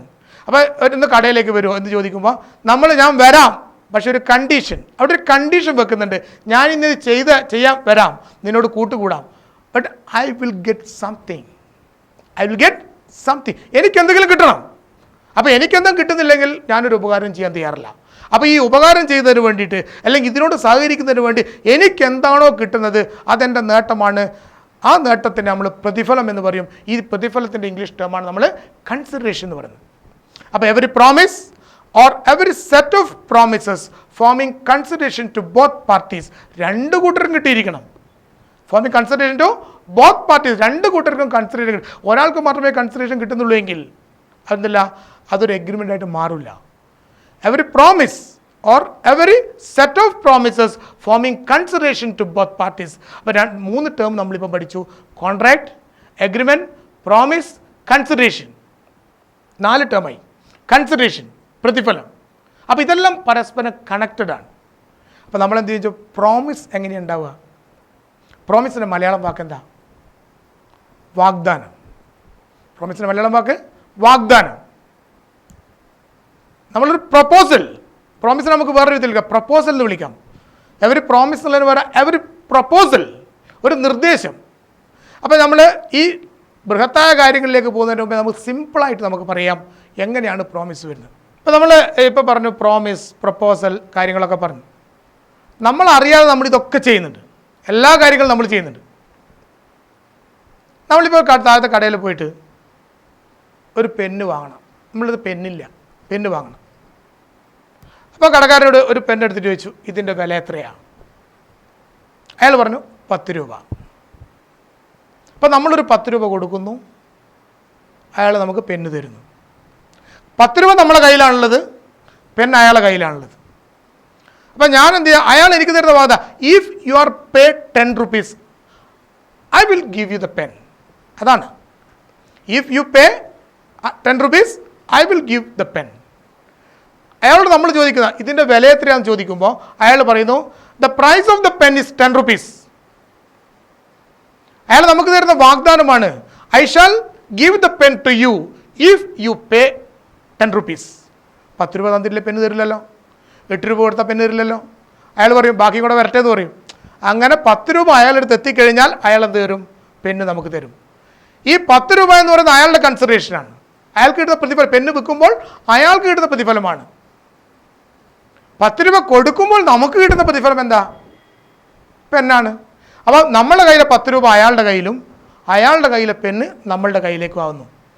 അതൊരു കോൺട്രാക്റ്റാണ്, അതൊരു കോൺട്രാക്റ്റാണ്. 10 രൂപ കൊടുത്തിട്ട് പെന്ന് അയാൾ തന്നിട്ടില്ലെങ്കിൽ നമ്മൾ അയാളോട് ചൂടാവും. പെന്ന് തന്നിട്ട് 10 രൂപ തന്നിട്ടില്ലെങ്കിൽ അയാൾ നമ്മളോട് ചൂടാവും. എന്തുകൊണ്ടാണ്? അയാൾക്ക് കിട്ടേണ്ടത് കിട്ടിയില്ല, നമുക്ക് കിട്ടേണ്ടത് കിട്ടിയില്ല. ഇനിയിപ്പം നമ്മൾ അവിടുന്ന് ഇറങ്ങിപ്പോരുവാണെങ്കിൽ ഈ 10 രൂപക്ക് ഈ പെന്ന് എനിക്ക് വേണ്ട, നമ്മൾ അയാൾ തന്ന നിർദ്ദേശം റിജക്റ്റ് ചെയ്തു, അവിടെ കോൺട്രാക്റ്റ് ഉണ്ടാവുന്നില്ല. നമ്മൾ അവിടുന്ന് ഇറങ്ങിപ്പോന്നു. എന്താ, 10 രൂപ തന്നിട്ട് 10 രൂപ കൊടുത്തില്ല, അയാൾ പെന്ന് തന്നില്ല, ഇയാളെ പെന്ന് എനിക്ക് വേണ്ട. അയാൾ നമുക്ക് തന്നിരിക്കുന്ന വാഗ്ദാനം എന്താ വാഗ്ദാനം, പ്രോമിസ് എന്താ, I shall give the pen to you for 10 rupees if you pay 10 rupees. അപ്പോൾ 10 rupees ആണ് അയാൾ കൺസിഡറേഷൻ പറഞ്ഞിരിക്കുന്നത്, പെന്നാണ് അയാൾ നമുക്ക് തരാമെന്ന് പറഞ്ഞിരിക്കുന്ന കൺസിഡറേഷൻ. അപ്പോൾ നമ്മളത് റിജക്റ്റ് ചെയ്തു, ഓട്ടോമാറ്റിക്കലി എന്തായി, അങ്ങനൊരു കോൺട്രാക്റ്റ് ഉണ്ടായില്ല. നമ്മൾ 10 രൂപ കൊടുക്കുകയും പെന്ന് വാങ്ങുകയും ചെയ്യുമ്പോൾ there arises an agreement and that agreement is enforceable by law, so it become a contract. അപ്പോൾ ഇതേപോലെ നമ്മൾ പല കാര്യങ്ങൾ നമ്മൾ എടുത്തുക, നമ്മൾ അറിയാതെ കോൺട്രാക്റ്റിൽ ഏർപ്പെടുന്നുണ്ട്. ദിവസം രാവിലെ വീട്ടിൽ നിന്ന് ഇറങ്ങിയിട്ട് ഇവിടെ എത്തുന്നതിലിടക്ക് നമ്മൾ പല കോൺട്രാക്റ്റിലും പല ധാരണയിലെത്താറുണ്ട് പലരുമായിട്ടും. നമ്മളിപ്പോൾ വരുന്ന വഴിക്ക് വീണു, 2 പേര് നടന്നു വരുമ്പോൾ വീഴുന്നത്, നമ്മളെന്ത് പറയും, വീണ് കഴിഞ്ഞോ നീ ആരോടും പറയരുതേ, എങ്ങനെ ചമ്മലായിട്ട് ആരോടും പറയരുതെന്ന് പറയും. ഞാൻ ആരോടും പറയൂല, ഇനി പറയും, എനക്കറിയാം ഇനി പറയും, ആരോടും പറയൂല, പറയും പ്ലീസ് ആരോടും പറയരുത്, ചായ വാങ്ങിത്തരും വൈകുന്നേരം. അപ്പോൾ ആരോടും പറയാതിരിക്കുക എന്ന് പറയുന്ന ഈ ഒരു കാര്യം കിട്ടാൻ വേണ്ടി കൊടുക്കാൻ പറഞ്ഞ വാഗ്ദാനം എന്താ, ചായ വാങ്ങിത്തരും. അതൊരു കൺസിഡറേഷനാണ്. അപ്പോൾ ചായ അയാൾ വാങ്ങിത്തരും, പകരം നമ്മൾ ചെയ്യേണ്ടത് എന്താ, അങ്ങോട്ട് കൊടുക്കേണ്ടതാ, ആരോടും പറയരുത്. ചായ വാങ്ങി കുടിച്ചിട്ട് അയാൾ ആരോടും പറഞ്ഞാലോ അയാളെ കുത്തി നമ്മൾ പിടിക്കുകയും ചെയ്യും, അല്ലേ? എന്തുകൊണ്ടാണ്? അയാൾ വാഗ്ദാന ലംഘനം നടത്തി, അയാൾ തെറ്റല്ല ചെയ്തിരിക്കുന്നത്. കാരണം നമ്മൾ തമ്മിൽ അഡ്ജസ്റ്റ്മെൻറ്റ് അങ്ങനെയാണ്, നീ ആരോടും പറയരുത്, ഞാൻ എന്ത് ചെയ്യുക, ഞാൻ നിനക്ക് ചായ വാങ്ങിത്തരും. ചായ വാങ്ങിത്തന്നിട്ട് വീണ്ടും അയാൾ പറഞ്ഞാലോ ചതിയാന്ന് വിളിക്കില്ല നമ്മൾ അയാൾ ചെയ്ത് ചതിയാ. അപ്പോൾ നമ്മൾ അറിയാതെ നമ്മൾ ഈ കോൺട്രാക്റ്റിൽ ഏർപ്പെടുന്നുണ്ട്. ഡെയിലി ധാരാളം കോൺട്രാക്ട്സ് നമ്മൾ ഏർപ്പെടുന്നുണ്ട്. ഇപ്പോൾ നമ്മളൊക്കെ വീട്ടിൽ ഏട്ടന്മാരുണ്ടാവും, ചേച്ചിമാരുണ്ടാവും, കാര്യങ്ങളുണ്ടാവും. കല്യാണം നടക്കാത്ത വീടുകളുണ്ടാവില്ല. കല്യാണം നടക്കുന്നത് എങ്ങനെയാണ്, കല്യാണത്തിൻ്റെ സ്റ്റെപ്സ് എങ്ങനെയാണ്? ആദ്യം എന്ത് പറയുന്നു, എ എന്നുള്ള ഒരാൾ, അയാൾക്കാണ് കല്യാണം ആലോചന, എ പുരുഷനാണ്, ഒരു പെണ്ണ് കാണണം. പെണ്ണ് കാണാൻ പോകുമ്പോൾ അയാൾ പറയുന്ന കാര്യം എന്താ, ബി എന്നുള്ള ആൾ വീട്ടിലേക്ക് പോകുന്നു. A makes A proposal. A എന്നുള്ള ആൾ പെണ്ണ് കാണാൻ പോവുക എന്ന് പറഞ്ഞു കഴിഞ്ഞാൽ ഒരു പ്രപ്പോസലാണ്, ഒരു വാഗ്ദാനമാണ്, നിർദ്ദേശമാണ്, ഒരു proposal. I am ready to marry you, നിന്നെ കല്യാണം കഴിക്കാൻ ഞാൻ ഒരുക്കമാണ്. അതിൽ പെണ്ണ് കാണല്ലേ. അപ്പോൾ നമ്മൾ പെണ്ണ് കാണാൻ വരുമ്പം എന്താ എന്ന് പറയുന്ന വാചക, സുന്ദരനും സുമുഖനും സൽസ്വഭാവിയും സാമ്പത്തികമായിട്ടുള്ള ഒരു ചെറുപ്പക്കാരൻ വരുന്നുണ്ട്, വന്നിട്ട് പെണ്ണ് കാണുന്നു, ഇതിലേക്ക് വരുന്നു. അപ്പോൾ ബി എന്നുള്ള ആൾ, പെണ്ണ്, അപ്പോൾ ഓരോ എന്താ മസിൽ പിടിച്ചിരിക്കും, ചെക്കൻ വരട്ടെ കണ്ടുപോട്ടെ, ആദ്യമൊന്നും അങ്ങനെ ഭയങ്കര ഹൃദ്യമായിട്ടില്ല. അപ്പോൾ വരുന്നു, ബി പെണ്ണ് കണ്ടു, വീട്ടിൽ നിന്ന് പെണ്ണ് കണ്ടു, ചായം കുടിച്ചിട്ട് ഇവർ പോയി. അപ്പോൾ ഫസ്റ്റ് സ്റ്റെപ്പ് എന്താണ്, എ എന്നുള്ള ആൺ പെണ്ണിൻ്റെ വീട്ടിലെത്തി പെണ്ണ് കണ്ടു. ഇതൊക്കെ നമ്മുടെ നാട്ടിൽ നിത്യവും ചുറ്റുവട്ടത്തിൽ നടക്കുന്ന കാര്യമാണേ. ഇത് നടന്നു. രണ്ടാമത്തെ സ്റ്റെപ്പ് എന്താ, ബി അല്ലെങ്കിൽ എ പറയും, ഞങ്ങൾക്ക് ഇഷ്ടപ്പെട്ടു, നിങ്ങൾക്ക് ഇഷ്ടപ്പെട്ടോ, ഞങ്ങൾക്ക് ഇഷ്ടപ്പെട്ടു, നിങ്ങൾക്ക് ഇഷ്ടപ്പെട്ടോ. അപ്പം എ പറയും, എൻ്റെ വീട്ടുകാർ ഒന്നും മിണ്ടിയിട്ടില്ല, അല്ലെങ്കിൽ ഒന്നും ചെയ്യുന്നില്ല, അവർക്ക് ഇഷ്ടപ്പെട്ടില്ല. അപ്പോൾ എന്ത് ചെയ്യും, അത് ഒഴിഞ്ഞു പോയി. ഇനിയിപ്പോൾ രണ്ടാമത് പറയാം, ഞങ്ങൾക്ക് ഇഷ്ടപ്പെട്ടിട്ടുണ്ട്, നിങ്ങൾക്ക് ഇഷ്ടപ്പെട്ടെന്ന് ചോദിക്കുമ്പോൾ ബിൻ്റെ വീട്ടുകാരെന്തെയാ, എന്നാൽ പിന്നെ നമുക്ക് ആലോചിക്കാം, നോക്കാം. അപ്പം ബിൻ്റെ വീട്ടുകാരെന്ത് പറയും, ഈ പയ്യന് ഇഷ്ടപ്പെട്ടിട്ടുണ്ടെങ്കിൽ കുട്ടിക്ക് ഇഷ്ടപ്പെട്ടിട്ടുണ്ട്, ഞങ്ങളൊന്ന് അന്വേഷിക്കട്ടെ. സ്റ്റെപ്പ് മാറിയാണല്ലേ, ഞങ്ങളൊന്ന് അന്വേഷിക്കട്ടെ. അപ്പോൾ ഇവർ നാട്ടിലെ 10,000 അന്വേഷിച്ചിട്ട് ചെക്കനെ പറ്റിയുള്ള അഭിപ്രായം ഇങ്ങനെ ചോദിച്ച് പലരെ പറ്റി നല്ല വിവരങ്ങളും മോശമായിട്ടുള്ള വിവരങ്ങളൊക്കെ കിട്ടും. അവസാനം കുഴപ്പമില്ല, നല്ല അഭിപ്രായമെല്ലാം കിട്ടിക്കഴിഞ്ഞപ്പോൾ നിൽക്കാമെന്നുള്ളത്. അപ്പോൾ രണ്ടാമത്തെ കാര്യം എന്ത് ചെയ്യും, ബീൻ്റെ വീട്ടിൽ നിന്ന് പറയും, ഞങ്ങൾ അന്വേഷിച്ചു, ഞങ്ങൾ തയ്യാറാണ്. അങ്ങോട്ട് കൊടുത്തില്ലേ, പ്രപ്പോസൽ കൊടുത്തു, ഞങ്ങൾ അന്വേഷിച്ചു, ഞങ്ങൾ തയ്യാറാണ്. അപ്പോൾ ഇവിടെ എന്താ, ഇവർക്കും കുഴപ്പമില്ല, ഇവർക്കും കുഴപ്പമില്ല, എ എന്നുള്ള ആൾക്കാർക്കും കുഴപ്പമില്ല, ബി എന്നുള്ള ആൾക്കാർക്ക് ഇപ്പോൾ കുഴപ്പമില്ല. അപ്പോൾ നമ്മളിതൊരു എന്നാൽ ശരി നമുക്കൊന്ന് ഇരിക്കണ്ടേ, ഇതൊന്ന് ഫോർവേഡ് ചെയ്യണ്ടേ, ഇവർ പരസ്പര ധാരണയിലെത്തി, ഫോർവേഡ് ചെയ്യണ്ടേ. അപ്പോൾ എന്ത് ചെയ്യാം, വരൻ്റെ വീട്ടിൽ നിന്ന് കുറച്ച് ആൾക്കാർ വധുവിൻ്റെ വീട്ടിലേക്ക് പോയി. കല്യാണ വീട്ടിലോ അല്ലെങ്കിൽ കല്യാണം നിശ്ചയിക്കുന്നതിന് ചടങ്ങുന്നതിന് കുറേ മുമ്പ് ആടെ നടക്കുന്ന കുറച്ച് കാര്യങ്ങളുണ്ട്. ഇതൊന്നും നമ്മൾ നോക്കില്ല, നമ്മൾ ഭക്ഷണത്തിനെടുത്തായിരിക്കും. അവിടെ എത്തിയിട്ട് വരൻ്റെ കൂടെ ഒരു 5-8 ആൾക്കാർ വരുന്നു, അവർ വീട്ടിൽ വരുന്നു. വധുവിൻ്റെ വീട്ടിലേക്ക് കുറേ ആൾക്കാർ അവിടെ സെറ്റാക്കി വെച്ചിട്ടുണ്ടാവും, അവർ വരുന്നു. എന്നിട്ട് ഇവർ വരുമ്പോൾ എല്ലാവരോടും എന്നിട്ട് ഔപചാരികമായിട്ട് ചോദ്യമുണ്ട്, നമ്മ ഒന്ന് ഇരിക്കുക എന്ന് പറഞ്ഞിട്ട്, എന്നാൽ പിന്നെ നിങ്ങൾ വന്ന കാര്യം ഒന്ന് പറയാമെന്ന് പറയും. അപ്പം വരൻ്റെ ടീമിലുള്ള ആൾക്കാർ ഒരു മുതിർന്ന ആൾ എണീറ്റ് പറയും, ഞങ്ങളിങ്ങനെ നിങ്ങളെ വീട്ടിലേക്ക് വന്നത്, ഞങ്ങൾ ഇന്നയാളുടെ മകൻ ഇന്നയാൾ എന്ത് ചെയ്യാം ഇവിടുത്തെ ഒരു കുട്ടീനെ വന്ന് കണ്ടിരുന്നു, ഞങ്ങളുടെ ഭാഗത്ത് ഓക്കെയാണ്, ഇനി നിങ്ങളുടെ ഭാഗത്ത് ഓക്കെ ആണെങ്കിൽ നമുക്ക് എന്ത് ചെയ്യാം, അതിനെപ്പറ്റി സംസാരിക്കാം. അപ്പോഴും വധുവിൻ്റെ വീട്ടുകാർ ഞങ്ങൾക്ക് തയ്യാറില്ല എന്ന് പറയൂല, കാരണം ഇവർ പറഞ്ഞിട്ടാണ് വരുന്നത്. അപ്പോൾ ഇവർ പറയുന്നൊരു വേണ്ട, ഞങ്ങളും തയ്യാറാണ്. അവർ പരസ്പരം ധാരണയിലെത്തി. എന്നാൽ പിന്നെ നമുക്ക് എന്ത് ചെയ്യാം, അതൊന്ന് എഴുതി എഗ്രിമെൻ്റ് ആക്കാം പറയും. എന്നിട്ടൊരു വെള്ളക്കടലാസിൽ എഴുതുന്നൊരു കാര്യമുണ്ട്, ഇന്നയാളുടെ മകൻ ഇന്നയാളുടെ മകൾ ഇന്നയാളും തമ്മിൽ എന്ത് ചെയ്യുക, വിവാഹം കഴിക്കാൻ തീരുമാനിച്ചു, അടുത്തത് ഇന്നേ ദിവസത്തേക്ക് നിശ്ചയത്തിന് വെച്ചു. സ്റ്റെപ്സ് അങ്ങനെയാണ്, കല്യാണം നിശ്ചയിക്കണം, അത് പെർഫോമൻസാണ്. അപ്പോൾ നമ്മൾ കോൺട്രാക്റ്റിൻ്റെ എല്ലാ കാര്യങ്ങളും ഇതിൽ വരുന്നുണ്ട്. എന്ത് ചെയ്യാം, ഇവിടെ നമ്മൾ ഇതിന് ഒരു ചടങ്ങിനൊരു പേര് പറയും, പെണ്ണ് കാണാൻ വന്ന് കഴിഞ്ഞിട്ട് എന്ത് ചെയ്യാം, ഉറപ്പിക്കൽ ചടങ്ങെന്ന് പറയും. അന്നത്തെ ദിവസം ഉറപ്പിച്ച് എഗ്രിമെൻ്റ് ആയി. ഈ ഉറപ്പിച്ച് കഴിഞ്ഞാൽ പിന്നെ വരന് എന്ത് ചെയ്യുക, ഏതായാലും ഉറപ്പിച്ചിട്ടുണ്ടല്ലോ, ഞാൻ 2-3 പെണ്ണ് പിന്നെയും കണ്ടിട്ട് വരാം, എനിക്ക് ഹരം പിടിച്ചു ഇത് പറഞ്ഞു കഴിഞ്ഞാലോ വധുവിൻ്റെ ആൾക്കാർ എന്തായിരിക്കും സ്ഥിതി, അടി കിട്ടൂലേ. ഇനിയിപ്പോൾ എന്ത് ചെയ്യുക, വധുവിൻ്റെ വീട്ടിൽ ഇയാൾ വന്ന് ഉറപ്പിച്ചറിയാണ്ട് വേറൊരാൾ പെണ്ണ് കാണാൻ വന്നു. ഏതായാലും നിങ്ങൾ ഇത്രയും ദൂരം വന്നതല്ലേ, നിങ്ങളൊരു കാര്യം ചെയ്യും, ഏതായാലും പെണ്ണെ കണ്ടുപോയിക്കോ എന്ന് പറഞ്ഞു കഴിഞ്ഞാൽ അതെന്ത് ചെയ്യാം, അതൊരു വയലേഷൻ എഗ്രിമെൻറ്റ്. അപ്പോൾ നമ്മൾ പറയുന്നൊരു കാര്യമുണ്ട്, അത് ഞങ്ങൾ ഉറപ്പിച്ചു. അഥവാ അറിയാണ്ട് ആരും പെണ്ണ് കാണാൻ വന്നു കഴിഞ്ഞാൽ പറയുന്നത് അത് ഞങ്ങൾ ഉറപ്പിച്ചു, വേറൊരാളായിട്ട് ഉറപ്പിച്ചു. അപ്പോൾ അവർ മടങ്ങിപ്പോവും. ഉറപ്പിക്കുക എന്ന് പറയുന്ന ഒരു എഗ്രിമെൻ്റ് ആയിക്കഴിഞ്ഞു. ഇനി അതിൻ്റെ പെർഫോമൻസ് വേണം. ഈ എഗ്രിമെൻ്റ് ഉണ്ടാക്കി വെച്ച കാര്യം പോരല്ലോ, അതിന് പെർഫോമൻസ് വേണം. അതിനാണ് നമ്മൾ നിശ്ചയിക്കുക എന്ന് പറഞ്ഞ ചടങ്ങ് വെച്ചിരിക്കുന്നത്. അപ്പോൾ കല്യാണം എന്നാണ് നടത്തേണ്ടത് എന്നുള്ളതിൻ്റെ ചടങ്ങാണ് നിശ്ചയം. ആ നിശ്ചയം അടുത്ത 24-ാം തീയതി എന്ന് പറയുമ്പോൾ അവിടെ അന്ന് കല്യാണം നടക്കും, ദ പെർഫോമൻസ് ഓഫ് മാരേജ്. അപ്പം നമ്മൾ പറഞ്ഞിരിക്കുന്ന എല്ലാ കാര്യങ്ങളും, ഈ കല്യാണം ആലോചന എന്ന് പറയുന്നത് നമ്മളെ വീടുകളിലൊക്കെ നടക്കുന്ന കാര്യങ്ങളിൽ ഈ കോൺട്രാക്റ്റുമായിട്ട് ബന്ധപ്പെട്ട എല്ലാ കാര്യങ്ങളുണ്ട്. എന്തുകൊണ്ടാണ്, ഇവിടെ ഇപ്പോൾ എ എന്നുള്ള ആൾ ബി എന്നുള്ള ആൾ പെണ്ണ് കാണാൻ പോയില്ല, കല്യാണം നടക്കുമോ? ഒരിക്കലും ഉണ്ടാവില്ല. ബി എന്നുള്ള ആൾ സമ്മതം പറഞ്ഞില്ല, ഫോർവേഡ് ചെയ്യോ? ഇല്ല. അപ്പം one person makes the proposal to the other.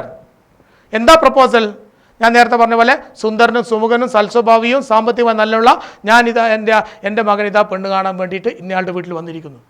അയാളെ പറ്റി അന്വേഷിച്ച് കഴിഞ്ഞപ്പം ഇവിടെ എന്ത് ചെയ്തു, ഇവിടെ നടക്കുന്നത് നമ്മൾ പറയും ഓഫർ എന്ന് പറയും, അല്ലെങ്കിൽ proposal.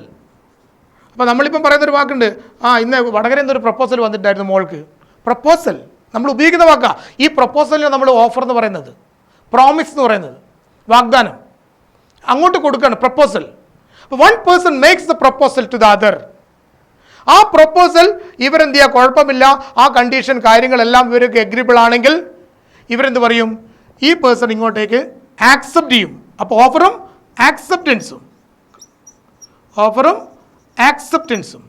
One person makes the proposal to the other and the other person accepting it. If there arises an offer and acceptance, there arises an agreement. അപ്പോൾ നമ്മൾ നേരത്തെ പറഞ്ഞ പോലെ കോൺട്രാക്റ്റിന് രണ്ട് കാര്യങ്ങളുണ്ടായിരുന്നു. അവിടെ എഗ്രിമെൻ്റ് ഉണ്ടാവണം, പിന്നെയോ plus enforceable by law. Agreement enforceable by law. അപ്പോൾ നമ്മൾ കോൺട്രാക്ട് എന്ന ടേം നമുക്ക് അറിയില്ലായിരുന്നു. കോൺട്രാക്ട് ഉണ്ടാവണമെങ്കിൽ അതിലെന്ത് ചെയ്യാം? there arises an agreement and that agreement must be enforceable by law. അപ്പോൾ നമ്മൾ ഈ ടേം അറിയില്ല. നമുക്ക് അടുത്ത് എഗ്രിമെന്റ് എന്ന് പറഞ്ഞു കഴിഞ്ഞാൽ എന്ത് വേണം? ഒരു സാധനം എഗ്രിമെന്റ് ആവണമെങ്കിൽ first step, one person should make the proposal, one person should make the offer. ഒരാൾ എന്ത് ചെയ്യണം? ഓഫർ അങ്ങോട്ട് നൽകണം. ഒരാൾ ഓഫർ നൽകണം. And the other person should accept it. The other person should accept it. അപ്പം ഓഫറും അതിൻ്റെ ആ ഓഫറിൻ്റെ ആക്സെപ്റ്റൻസും അത് വളരെ പ്രധാനമാണ്. നമ്മൾ കണ്ടീഷൻസ് ഒന്നും വെക്കാതെയാണ് ആക്സെപ്റ്റ് ചെയ്തെങ്കിൽ ഓഫർ ആക്സെപ്റ്റൻസ്. അപ്പോൾ നമ്മൾ നേരത്തെ പറഞ്ഞിരിക്കുന്ന കല്യാണാലോചനയുടെ സമയത്ത് എന്താ? എ എന്നുള്ള വ്യക്തി A makes the proposal, A makes the offer to B. B എന്ത് ചെയ്തു? അത് ആക്സെപ്റ്റ് ചെയ്തു. അപ്പോൾ ഓഫറും ആക്സെപ്റ്റ് ചെയ്ത് കഴിഞ്ഞാൽ നമ്മൾ എന്ത് പറയുക? പിന്നെ അത് നമ്മൾ പിന്നെയും ചടങ്ങുകളില്ലേ? ഓഫർ എ എന്നുള്ള ആൾ ഓഫർ നൽകുന്നു, ഞാനിങ്ങനെ എന്ത് കാണാൻ വന്നു. ബി അത് ചെയ്യുന്നു. അപ്പം ബി ഈ ഇത് പ്രകാരം ഈ കല്യാണം എന്നുള്ള കാര്യം നടക്കണമെങ്കിൽ അതിൻ്റെ പ്രോസസ്സ് പിന്നെ പറഞ്ഞിട്ടുണ്ട്. അപ്പം one person makes the proposal and other person accept. ഇവർ ഓഫറും ആക്സെപ്റ്റൻസും നടത്തിയിട്ട് അതവിടെ വെച്ചുകൊണ്ട് മാത്രം കരാറുണ്ടാവും. പക്ഷേ കരാർ പ്രാവർത്തികമാക്കണമെങ്കിൽ അതിൻ്റെ സ്റ്റെപ്സ് ഉണ്ട്. കൺസിഡറേഷൻസ്. അപ്പോൾ നമ്മൾ എന്ത് പറയുന്ന കാര്യമുണ്ട്? അപ്പോൾ എന്ത് ചെയ്യാം? പെണ്ണിൻ്റെ വീട്ടുകാരോട് പറയും, കാണാൻ പോയി കഴിഞ്ഞാൽ പറയും, എന്തായാലും ചെക്കനും പെണ്ണും ഇഷ്ടപ്പെട്ട സ്ഥിതിക്ക് അല്ല ഞാളെ കാര്യങ്ങളൊക്കെ നിങ്ങൾക്ക് അറിയാമല്ലോ, എല്ലാം ഇയാൾ പറഞ്ഞിട്ടുണ്ട്. അപ്പം അധികവും തരാൻ നമ്മളെടുത്തില്ല എന്ന് പറയും. അപ്പോൾ എന്ത് ചെയ്യുക? ചെക്കൻ്റെ ആൾക്കാർ പറയുന്നൊരു കാര്യമുണ്ട്, നിങ്ങൾ പെണ്ണിനെ മാത്രം ഇങ്ങോട്ട് തന്നാൽ മതി, ബാക്കി ഒന്നും വേണ്ട എന്ന് പറയും. പക്ഷേ എന്നാലും ഞാൻ എന്ത് ചെയ്യുക? നിങ്ങൾ ചെയ്യേണ്ട മാന്യമായിട്ട് ചെയ്യുക എന്നൊരു കൂട്ടർ പറയും. ചിലർ പറയും, ഇവൻ്റെ പെങ്ങളെ കല്യാണം കഴിക്കുമ്പോൾ ഒരു 100 പവനും ഒരു കാറൊക്കെ കൊടുത്തിട്ടുണ്ട് എന്ന് പറയും. അപ്പം നമ്മൾ എന്താണോ എക്സ്പെക്റ്റ് ചെയ്യുന്നത് അത് അങ്ങോട്ട് വെളിപ്പെടുത്തുവാണ്. അപ്പോൾ എനിക്കെന്ത് ചെയ്യണം? ഈ പയ്യനും ഇതുപോലെ എനിക്കും കിട്ടണം, ഞാൻ കൊടുത്തിരിക്കുന്നത് ഇതാണ് എന്നുള്ള ചിലർ പറയും ഒന്നും വേണ്ട, എന്താണോ നിങ്ങൾ നിങ്ങളുടെ മകൾക്ക് കൊടുക്കുന്നത് അത് മതി. അപ്പോൾ നമ്മൾ സ്ത്രീധനം വാങ്ങൂല എന്ന് പറയുന്ന ആൾക്കാരൊക്കെ പറയുന്നൊരു കാര്യമുണ്ട്, ഇത് കൊടുത്തില്ലെങ്കിൽ മറ്റൊരാളുടെ മോശമാക്കരുത്. എന്ത് ചെയ്യുക? എൻ്റെ പെങ്ങളെ കല്യാണം കഴിക്കുമ്പോൾ കൊടുത്തിരിക്കുന്നത് 100 പവനും ഒരു കാറൊക്കെയാണ്, ഇനി അത്ര ഇല്ലെങ്കിലും അല്ലെങ്കിൽ അതിനേക്കാളും കൂടുതൽ നമ്മൾ കൊടുക്കണം, നമ്മളെ സ്റ്റാറ്റസ് വെച്ച് അങ്ങനെ കൊടുക്കണം, ഇങ്ങനെയൊക്കെ പറയും. അതൊരു ബേസ് പറഞ്ഞു കൊടുക്കില്ല, എന്താണ് ചെയ്യേണ്ടതെന്നില്ല. അതൊരു കൺസിഡറേഷനാണ്. ആക്ച്വലി കല്യാണത്തിൽ കൺസിഡറേഷൻ പാടില്ല, സ്ത്രീധനം നിരോധിച്ചാണ് കാര്യങ്ങൾ ഇതൊക്കെയാണ്. പക്ഷെ നമ്മളൊരു കോൺട്രാക്റ്റ് ആയിട്ട് വരുമ്പോൾ ഇതൊരു marriage is not a contract. First of all നമ്മൾ മനസ്സിലാക്കുക, marriage is not a contract. ഒരു കോൺട്രാക്റ്റിൻ്റെ ടേംസ് ഒക്കെ ഇവിടെ സാറ്റിസ്ഫൈ ചെയ്യുന്നല്ലാതെ കല്യാണം എന്ന് പറയുന്ന ഒരു ഉടമ്പടിയല്ല. ആക്ച്വലി അതൊരു ഉടമ്പടിയാണ്. ഹസ്ബൻഡും വൈഫും ഒരുമിച്ച് ജീവിക്കുമ്പോൾ ഇവർ പരസ്പരം മനസ്സിലാക്കി ചെയ്യണമെന്നുള്ള ഒരു ഉടമ്പടിയാണ് കല്യാണം എന്ന് പറയുന്നത്. പക്ഷേ ഒരു വാണിജ്യ കോൺട്രാക്റ്റ് അല്ല. പക്ഷേ വാണിജ്യ കോൺട്രാക്റ്റിൻ്റെ എല്ലാ ടേംസും ഇവിടെ എന്ത് ചെയ്യുക? സ്പഷ്ടമാണ്. അതുകൊണ്ടാണ് ഞാൻ ഈ ഉദാഹരണം തന്നെ എടുത്തത്. A makes A proposal, B accepting it. അതിനുശേഷം രണ്ട് കൂട്ടരും അവരവർക്ക് കിട്ടുന്ന കൺസിഡറേഷൻസിനെ പറ്റി പറയുന്നു. ഈ കൺസിഡറേഷൻ നടന്നു കഴിഞ്ഞാൽ കൺസിഡറേഷൻ അങ്ങോട്ടും ഇങ്ങോട്ടും കൈമാറുന്നതിനാണ് നമ്മൾ പറയുക performance of the contract. Performance, കല്യാണം നടത്തുക എന്ന് പറഞ്ഞാൽ കല്യാണ ദിവസം കല്യാണം നടക്കുന്ന ഒരു പെർഫോമൻസ് ഓഫ് ഈ ധാരണയുടെ പെർഫോമൻസാണ്, അത് പ്രാവർത്തികമാക്കുകയാണ് ചെയ്യുന്നത്. അപ്പം ഓഫർ, അപ്പോൾ ഇവിടെ ഒരു കോൺട്രാക്റ്റ് ആവണം. നമ്മൾ പറഞ്ഞു there must be an agreement enforceable by law. ആ എഗ്രിമെൻ്റ് ആവണമെങ്കിൽ there must be an offer and that offer must be accepted by the other person plus consideration. Offer plus acceptance plus consideration. അതാണ് നമ്മൾ നേരത്തെ പറഞ്ഞത്, നേരത്തെ ഡെഫിനിഷനിൽ പറഞ്ഞ according to section 2H of the Indian contract act, the contract is defined as an agreement enforceable by law is a contract. അതിൻ്റെ തൊട്ടടുത്ത് നമ്മളത് what is an agreement? According to section 2E of the Indian contract act, the agreement is defined. Every promise or offer or proposal, 3 term നമ്മൾ വിളിക്കാമെന്ന് പറഞ്ഞു. ഓഫറെ തന്നെ every promise അല്ലെങ്കിൽ proposal, ഈ 2 term എല്ലാം ഒന്ന് തന്നെയാണ്. Every promise or proposal or offer or set of offers, every promise or set of promises forming consideration to both parties. Forming consideration to both parties. ഒരു നിർദ്ദേശവും ആ നിർദ്ദേശത്തിൻ്റെ സ്വീകാര്യവും അതിന് പുറമെ അതിൻ്റെ കൺസിഡറേഷൻ പ്രതിഫലവും ഉണ്ടെങ്കിൽ ദാറ്റ് ബിക്കം എൻ എഗ്രിമെൻറ്റ്. അപ്പോൾ നമ്മൾ നേരത്തെ പറഞ്ഞതിലൊക്കെ ഇവിടെ എത്തി നമുക്ക് ആദ്യം ഉണ്ടാവേണ്ട എന്താണ്?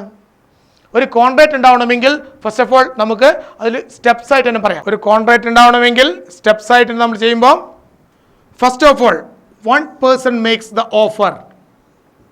ഈ ഓഫറിൻ്റെ പേര് തന്നെയാണ് നമ്മൾ പ്രപ്പോസൽ. പരീക്ഷയ്ക്ക് വാട്ട് ഈസ് എ പ്രപ്പോസൽ എന്ന് ചോദിച്ചു കഴിഞ്ഞാൽ തെറ്റിപ്പോരുത്. ഓഫർ തന്നെയാണ് പ്രപ്പോസൽ, ഓഫർ തന്നെയാണ് promise. One person makes the proposal. First step, if that offer is accepted by the other person. The second step, ഒരു പേഴ്സൺ അതിൻ്റെ ഓഫർ വാഗ്ദാനം നൽകുകയും രണ്ടാമത്തെ ആൾ ആ വാഗ്ദാനം സ്വീകരിക്കുകയും ചെയ്യുക. അപ്പോൾ ഒന്നാമത്തെ സ്റ്റെപ്പ് ഓഫർ, രണ്ടാമത്തെ സ്റ്റെപ്പ് ആക്സെപ്റ്റൻസ്. Offer acceptance. ഓഫറും ആക്സെപ്റ്റൻസ് ഉണ്ടായിക്കഴിഞ്ഞാൽ മൂന്നാമത്തെ step consideration. If that offer forming consideration to both parties. വാഗ്ദാനം കൊടുക്കുമ്പോൾ തന്നെ പറയണം എന്താണ് തിരിച്ച് നിങ്ങൾക്ക് കിട്ടാൻ പോകുന്നത്. ഞാൻ നേരത്തെ പറഞ്ഞ പോലെ ഈ പെന്നിൻ്റെ വില എത്രയാണെന്ന് ചോദിക്കുമ്പം പെന്നാണ് ഓബ്ജക്റ്റ്, വസ്തു. അതിൻ്റെ പ്രതിഫലം അയാൾക്ക് കിട്ടേണ്ടത് എത്രയാണെന്നുള്ളതാണ് കൺസിഡറേഷൻ. അത് നമ്മൾ വാഗ്ദാനം ചെയ്യുമ്പോൾ തന്നെ പറയുമല്ലോ, ഐ ആം റെഡി ടു. ഇപ്പോൾ നമ്മുടെ നാട്ടിൽ ഇപ്പോൾ നമ്മൾ എന്ത് ചെയ്യുക, ഒരു വസ്തു വിൽക്കണമെങ്കിൽ, എൻ്റെ വണ്ടിയുണ്ട്, എൻ്റെ വണ്ടി എനിക്ക് വിൽക്കണമെങ്കിൽ ഒന്നുകിൽ ഞാൻ അയാളോട് പറയണം I am ready to sell my car for ₹2 lakhs. I am ready to sell my car for ₹2 lakhs. അല്ലെങ്കിൽ അയാൾ എന്നോട് ചോദിക്കും are you ready to sell your car for $2 lakhs. നമ്മൾ ചോദിക്കാൻ പറഞ്ഞാൽ ഒന്നുകിൽ ഞാൻ പറയണം ഞാൻ ഇത് വിൽക്കുന്നു, അല്ലെങ്കിൽ മറ്റേ ആൾ എന്നോട് ചോദിക്കണം വിൽക്കുന്നോ. അത് ഒരു ചോദ്യം വേണ്ടേ, ഒന്നുകിൽ വിൽക്കുന്നോ എന്ന് ചോദിക്കണം, അല്ലെങ്കിൽ ഞാൻ വിൽക്കുന്നത് പറയണം. ഇവിടെയാണ് നമ്മൾ തുടങ്ങുക. ശരി, അപ്പോൾ എന്നോട് ചോദിക്കും നിങ്ങളെ കാറ് 2 ലക്ഷം രൂപ വരാം, നിങ്ങളെ കാറ് വിൽക്കുന്നോ. അതുവരെ ഞാൻ വിൽപ്പനെ പറ്റി ചിന്തിച്ചിട്ടുണ്ടാവില്ല. അപ്പോൾ ശരി, അപ്പോൾ ഞാൻ പറയും എത്ര, 2 ലക്ഷം. ഒരു കാര്യം ചെയ്യും, ഇപ്പോൾ എടുത്തോ, 2,25,000 രൂപ എന്ന് ഞാൻ ഇപ്പം കൊണ്ടുപോയിക്കുന്നു. അപ്പോൾ കൺസിഡറേഷൻ മാറ്റി. അയാൾ പറഞ്ഞ 2 ലക്ഷമായിരുന്നു. അപ്പോൾ ഞാൻ അങ്ങോട്ട് മറ്റൊരു ഓഫർ കൊടുത്തു, 2,25,000 രൂപ എന്നാൽ. അപ്പോൾ അയാൾ പറഞ്ഞു ശരി 2,25,000 എന്നാൽ പിടിച്ചോ. അപ്പോൾ ഞാൻ 2,25,000 ഞാൻ വാങ്ങണം, വണ്ടി അങ്ങോട്ട് കൊടുക്കണ്ടേ. ഈ കരാർ, ഈ വിൽപ്പന കരാർ നടക്കണമെങ്കിൽ അപ്പോൾ നമ്മൾ എഴുതുന്നു 2,25,000 രൂപയ്ക്ക് ഈ വണ്ടി ഞാൻ ഇന്നയാൾക്ക് കൈമാറിയിരിക്കുന്നു. ഈ കരാർ നടക്കണമെങ്കിൽ ഒന്നുകിൽ ഞാൻ വെളിപ്പെടുത്തണം I am ready to sell my car, അല്ലെങ്കിൽ അയാൾ എന്നോട് ചോദിക്കണം are you ready to sell your car. നിങ്ങൾ വിൽപ്പനക്ക് തയ്യാറാണോ, അല്ലെങ്കിൽ വിൽക്കുന്നോ, അല്ലെങ്കിൽ വിൽക്കാൻ തയ്യാറാണ്. ഇതിലേതാണ്. അതാണ് ഇവിടെ ചെയ്യുന്നത്. If one person makes the offer, വാഗ്ദാനം ചെയ്യുമ്പോൾ തന്നെ പറയണം അതിൻ്റെ കൺസിഡറേഷൻ പറ്റിയിട്ട്. One person makes the proposal, offer, and other person accepting it, അത് സ്വീകരിക്കുകയും ചെയ്തു. അപ്പോൾ പിന്നെ രണ്ടു കൂട്ടരും തർക്കമില്ലല്ലോ.